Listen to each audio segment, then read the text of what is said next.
My wife laughed during our divorce. You really think you are only one?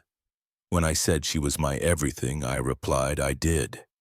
Then I showed her the private investigator's report. 4 affair partners over 2 years. When she realized she is cooked, I observed her 36 male sat across from my wife, 33, in the mediator's office. 7 years of marriage ending in a beige conference room, with terrible fluorescent lighting and stale coffee. The mediator was droning on about asset division when my wife interrupted. Can we just skip to the part where I get what I deserve?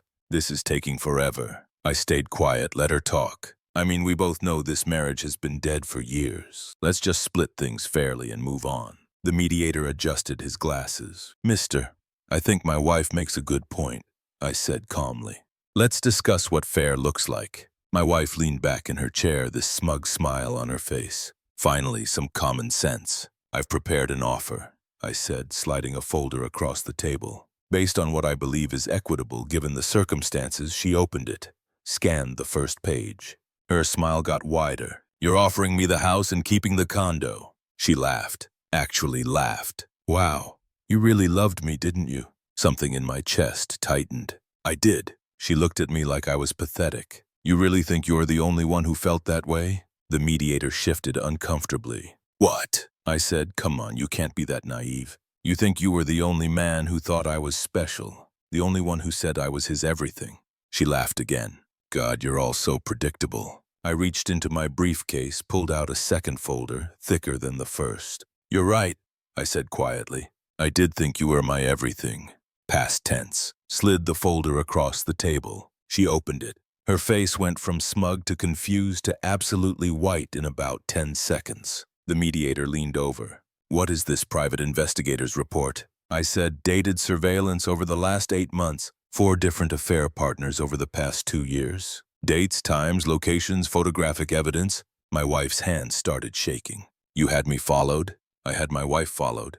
I corrected. When she started coming home at midnight smelling like someone else's cologne. When she started password protecting her phone after 7 years of leaving it unlocked. When she suddenly needed to work late 3 nights a week at a job that never required overtime before. The mediator was flipping through pages. His expression said everything. This is my wife stammered. This is invasion of privacy. Actually, I said my lawyer confirmed it's completely legal. No expectation of privacy in public places, vehicles, or hotel parking lots. She slammed the folder shut. I want a different mediator. This is ridiculous. You're trying to make me look bad. I'm showing documentation of marital infidelity, I said evenly, which impacts asset division and spousal support in this state. Quite significantly, actually. The mediator cleared his throat. Mrs., perhaps we should take a break and reconvene when both parties have had time to review this new information with their respective counsel. New information? My wife's voice went shrill. He's been spying on me. This is harassment. It's evidence, I said, collected by a licensed professional. All admissible in court. She stood up, grabbed her purse. We're done here. I'm calling my lawyer. You're not getting away with this. Getting away with what? Documenting your affairs. You manipulative piece of... She stopped herself, looked at the mediator. I'm leaving. This is hostile. She stormed out. The door slammed hard enough to rattle the fake plant in the corner. The mediator looked at me. That was unexpected. For me too, I admitted. The laughing part, I mean, not the affairs, those I knew about. He shuffled the papers. You'll want to provide copies of this to your attorney immediately. Already done. He has the full report. This was the summary version. There's a full version, 63 pages, timeline, correspondence records, credit card receipts showing hotel stays on days. She told me she was visiting her sister. The investigator was thorough. I stood up, gathered my folders. For what it's worth, the mediator said, I've been doing this for 15 years. I've never seen someone look quite that satisfied with themselves before seeing evidence. She thought she was untouchable. I said, thought I was too stupid to figure it out or too weak to do anything about it. And now she knows different. Update 1. The week after mediation was chaos. My wife called me 36 times the first day. Left voicemails ranging from apologetic to threatening to hysterical. I didn't answer. Forwarded everything to my lawyer. Her lawyer called my lawyer. Claimed the PI report was obtained through illegal means. My lawyer laughed and sent them the licensing documentation and legal precedent. That shut them up for approximately 6 hours. Then came the entitlement. Her mother showed up at my apartment pounding on the door at 8 p.m. on a Thursday. "Open this door right now!" I checked the peephole. Yep. My mother-in-law looking absolutely furious. "Crack the door open." "Hi. How dare you humiliate my daughter like this?" "I haven't humiliated anyone. I documented infidelity during divorce proceedings. You hired someone to stalk her to take pictures. This is abuse. It's evidence collection, legal evidence collection. She made some mistakes. That doesn't give you the right to destroy her reputation. She destroyed her own reputation by sleeping with 4 different people while married to me." Her face turned red. "Those men took advantage of her. She was vulnerable. You were always working, never home, never paying attention to her needs." I actually laughed at that. Couldn't help it. I was working because she quit her job 2 years ago to find herself. I've been paying all the bills, the mortgage, her car payment, her credit cards, while she was finding herself with 4 different guys. You're twisting this, making yourself the victim. I'm stating facts, documented facts, with timestamps and photographs. She jabbed her finger at me. "You'll regret this. My daughter deserves better than you. She always has. Those men saw what you couldn't, that she's special, that she deserves to be ripped. Then they can worship her," I said calmly, "through their own bank accounts, not mine. You cold-hearted. Good night." I closed the door, locked it, heard her yelling through it for another 5 minutes before she finally left. My phone buzzed, text from my wife. "We need to talk, please, just us." I screenshot it, sent it to my lawyer. He replied, "Don't respond." Next morning, her lawyer filed an emergency motion, claimed I was withholding marital funds and restricting her access to financial resources. My lawyer called me laughing. They're desperate. They know the PI report kills any chance she had of getting spousal support. What did they file? Motion for immediate temporary support claiming financial abuse. Says you've cut her off and she can't afford basic necessities. She has access to her own bank account, the one I've been depositing money into for 2 years. How much is in there? Last I checked, about $8,000 from the monthly allowance I gave her for personal expenses. Allowance, $200 a month for whatever she wanted. Shopping, dinners with friends, spa days, whatever. So she has $8,000 in accessible funds and is claiming poverty. Apparently. He was quiet for a second. This is going to be fun. Send me her bank statements. I emailed them over. My wife had been sloppy. Never thought I'd pull financial records. The bank statements showed withdrawals and charges to restaurants, hotels, shopping, all coinciding with the PI's surveillance dates. My lawyer filed a counter motion, included the bank statements, highlighted the charges that matched up with her affairs, showed she had accessible funds and was spending them on extramarital activities. The hearing was scheduled for the following week. Then the real dirty trick started. My wife called my parents, told them I'd been abusive throughout our marriage, that she was scared of me, that the PI thing was me stalking her, controlling her, trying to ruin her life because she wanted to leave. My mom called me crying. "This isn't true." "None of it's true, Mom." She's trying to flip the narrative. She sounded so scared. She's scared of losing the house and spousal support, not of me. I sent my parents copies of the PI report. My dad called back an hour later. "Jesus Christ. Yeah, your mother wants to talk to you." My mom got on the phone. "I'm sorry. I should have known better. That girl always had a way of playing victim." "It's fine, Mom." "It's not fine. She tried to make us think our son was abusive." "That's not fine." "Fair point." My wife's sister called next. Tried the friendly approach. "Hey, I know things are messy right now. Maybe you two could just talk, work this out." "Nothing to work out. We're getting divorced." "But she loves you." "She made mistakes." "Yes, but she loves you." "She loves my paycheck." "That's not fair." 4 affairs over 2 years. "That's not love." "That's not even a mistake." "That's a pattern. People have needs. Maybe if you'd been more attentive." I hung up. The hearing came. My wife showed up in this conservative dress, hair pulled back, minimal makeup, playing the wounded wife card hard. Her lawyer stood up, gave this whole speech about how I'd isolated her, controlled the finances, refused to give her money for basic needs. My lawyer stood up, presented the bank statements, highlighted the $8,000 current balance, highlighted the charges to hotels and restaurants on affair dates. The judge looked at my wife. "You're claiming financial hardship while maintaining an $8,000 balance and spending $300 at a time on hotel rooms. Her lawyer tried to spin it.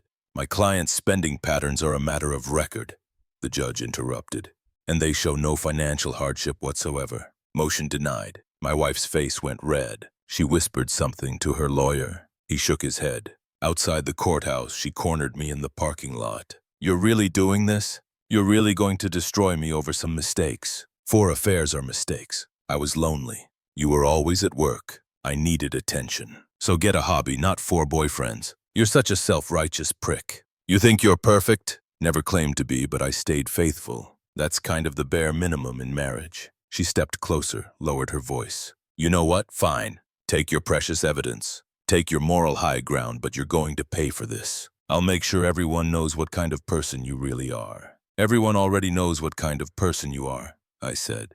I have photographs. Her jaw clenched. We're not done. Yeah, I said we are. Update 2. My wife's campaign to destroy my reputation hit full throttle. She started with our mutual friends. Sent them all messages about how I'd been emotionally unavailable throughout our marriage. How she tried everything to make it work. How I hired someone to stalk her. How I was now using that illegally obtained evidence to humiliate her. Some people believed her. Lost about 5 friends who took her side without asking for mine. Honestly, good riddance. Real friends asked questions. The ones who actually knew us saw through it immediately. My buddy from college called. Dude, your wife just sent me a 3-paragraph message about your controlling behavior. Want to tell me what's actually going on? I sent him the executive summary of the PI report. Holy crap. Yeah. 4 guys over 2 years, and she's trying to paint you as the bad guy. Apparently that's easier than taking responsibility. He was quiet for a second. You doing okay? That question hit harder than expected. Getting there. Need anything? Already got a lawyer and a PI. I'm set. I meant like, you need to get drunk and talk about it. Maybe later. Right now I just need to get through this divorce. My wife escalated. Told her family I'd been hiding money, that I had secret accounts, that I was trying to leave her with nothing. Her father called me. Former military guy, always intimidated me a bit. I'm hearing some concerning things. I'm sure you are. My daughter says you've been squirreling away money. That true? No, sir. All our accounts are documented. My lawyer has complete financial disclosure. Your daughter has access to her personal account with $8,000 in it. She says you gave her an allowance like she was a child. I gave her monthly deposits for personal expenses because she quit her job 2 years ago. $200 a month for whatever she wanted. And the affair's direct. I appreciated that. Documented. 4 different partners over 2 years. I have dated evidence, photographs, hotel receipts she charged to cards I paid off. He was quiet for a long moment. Send me what you sent your parents. I did. He called back an hour later. I owe you an apology. You were protecting your daughter. I get it. I was. But these pictures, this timeline, she lied to my face multiple times. Yeah, her mother's not going to take this. Well, already met her. She showed up at my apartment, called me abusive. He sighed. She's always made excuses for our daughter. Always blamed everyone else for her mistakes. I noticed. For what it's worth, you deserved better. Thank you, sir. Meanwhile, my wife tried a new tactic. Filed a motion claiming the house should be hers because she'd been the primary homemaker and deserved to keep the marital home. My lawyer called. Did she do any actual homemaking? Define homemaking. Cooking, cleaning, managing household responsibilities. We had a cleaning service. I did most of the cooking because I got home from work before her. Dates.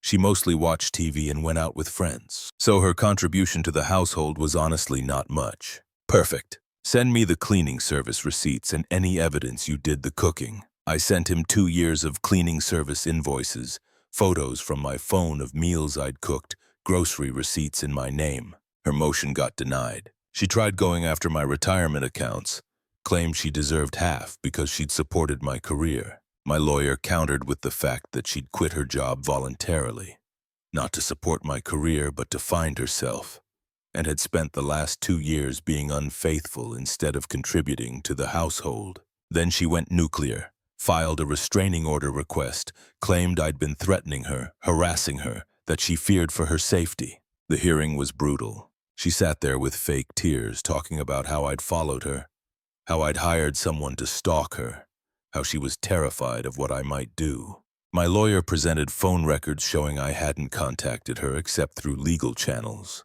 Security footage from my apartment building showing her mother banging on my door and yelling, not the other way around. The PI's professional credentials and legal documentation. The judge looked annoyed. Ma'am, hiring a licensed investigator to document marital infidelity is not harassment. It's legal evidence collection.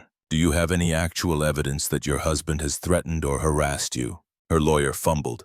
The psychological impact of being surveilled is not grounds for a restraining order without evidence of actual threats or harassment. Request denied. My wife stood up. This is unbelievable. He's been stalking me. He hired someone to follow me around. The judge's expression went cold. Ma'am, I suggest you stop making false allegations in my courtroom. Filing frivolous restraining orders is a serious matter. This case is dismissed. Outside, my wife's lawyer grabbed my lawyer's arm. Can we talk settlement?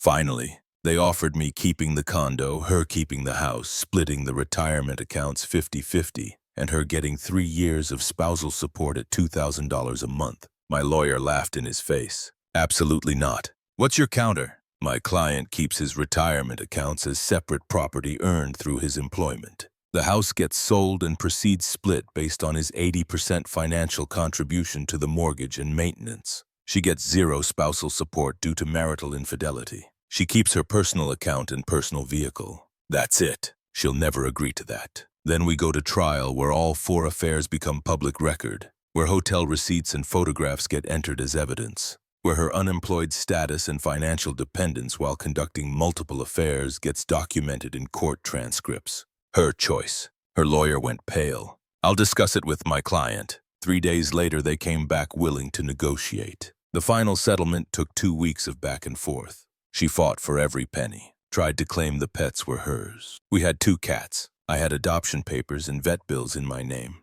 Tried to claim furniture she'd picked out with my credit card. Tried to claim wedding gifts from my family. Eventually, we landed on house gets sold. Proceeds split 65-35 in my favor based on mortgage payment records. I keep my retirement accounts. She keeps hers minimal compared to mine. I keep the condo. She keeps her car that I paid off. She gets $800 month spousal support for 1 year. My lawyer explained the judge might award some support regardless, so we negotiated down from her request of 3 years at $2,000 a month. I keep the cats. Each keeps personal belongings and accounts. It cost me about $40,000 more than just walking away would have. Between the legal fees, $12,000, the PI, $5,500, and giving her any spousal support at all, $9,600 over the year. Plus, I lost 35% of the house proceeds, but watching her face when she realized she wasn't getting the house, wasn't getting half my retirement, wasn't getting long-term support.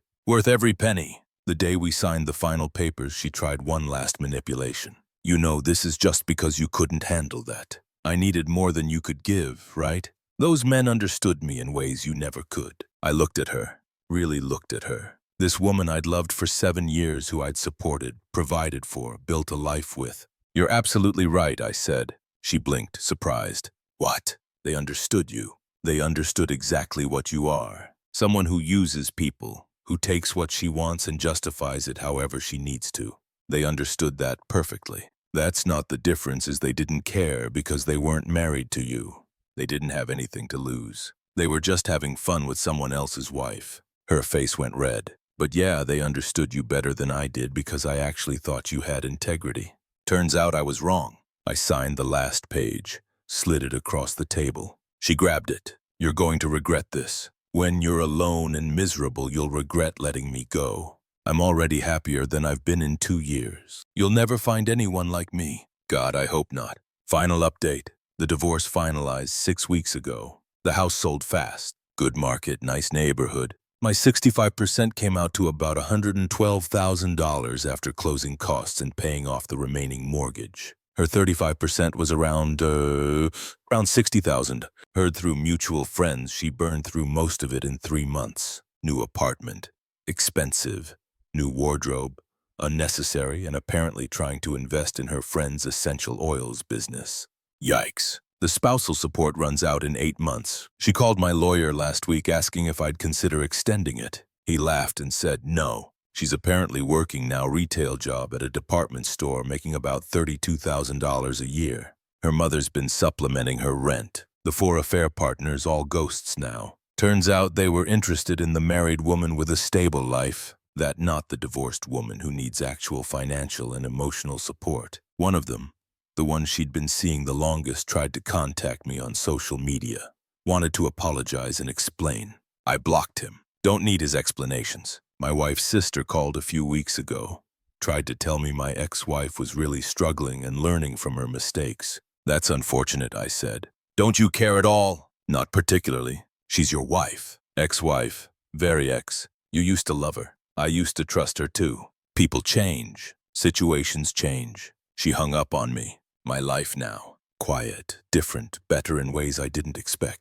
The condo feels like mine for the first time. I repainted, got new furniture. The cats are thriving without the tension. Work's going well. Got a promotion last month, the one I'd been grinding for while my wife was out finding herself. The raise more than covers what I'm paying in spousal support. Started seeing someone new. Nothing serious yet. Met her at a friend's dinner party. She's a tax attorney. Divorced 2 years ago, no kids. We've been on 6 dates. She knows about my situation. Didn't run screaming. Last week she asked about my ex-wife. Are you worried she'll try to cause problems? She might, I admitted, but there's not much she can do.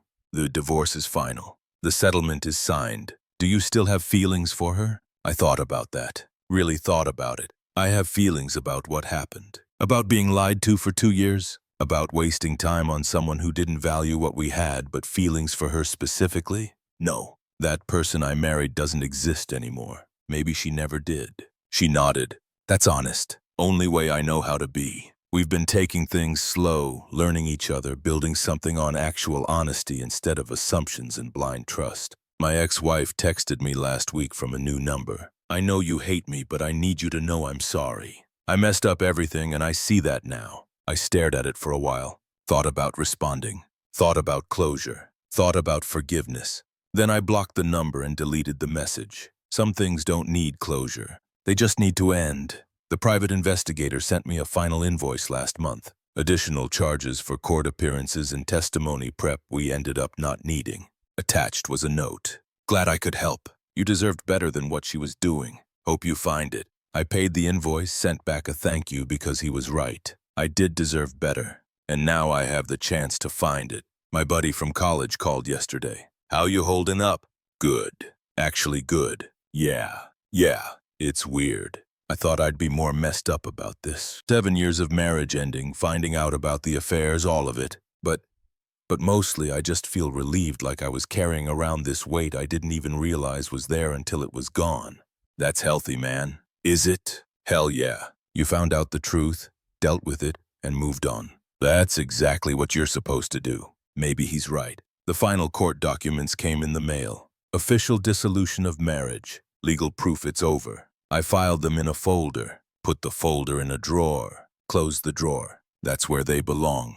In the past, filed away. My ex-wife's mother sent me a Facebook message. I don't know how she found my account since I'd blocked her. I hope you're proud of yourself. You destroyed my daughter's life. She's struggling to survive while you're living comfortably. You should be ashamed. I screenshot it, sent it to my lawyer, just for the record in case she tries anything else.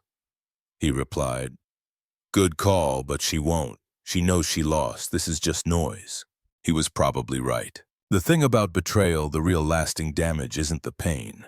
Pain fades. It's the clarity that comes after. I see now what I missed before. The signs I ignored, the excuses I accepted, the boundaries I let slide because I thought love meant being understanding. Love doesn't mean being a doormat. It doesn't mean accepting disrespect. It doesn't mean staying with someone who treats you like a backup plan. 7 years felt like a waste when I first found out. Now I see it as education. Expensive education, sure, but I learned what I won't tolerate, what I deserve, what real partnership should look like. And honestly, I'm grateful for that. The cats are curled up on the couch next to me. My phone shows a text from the tax attorney asking if I want to grab dinner this weekend. My condo is quiet and peaceful. My ex-wife is somewhere dealing with the consequences of her choices, and I'm here building something better. That's not revenge. That's just life working exactly like it should.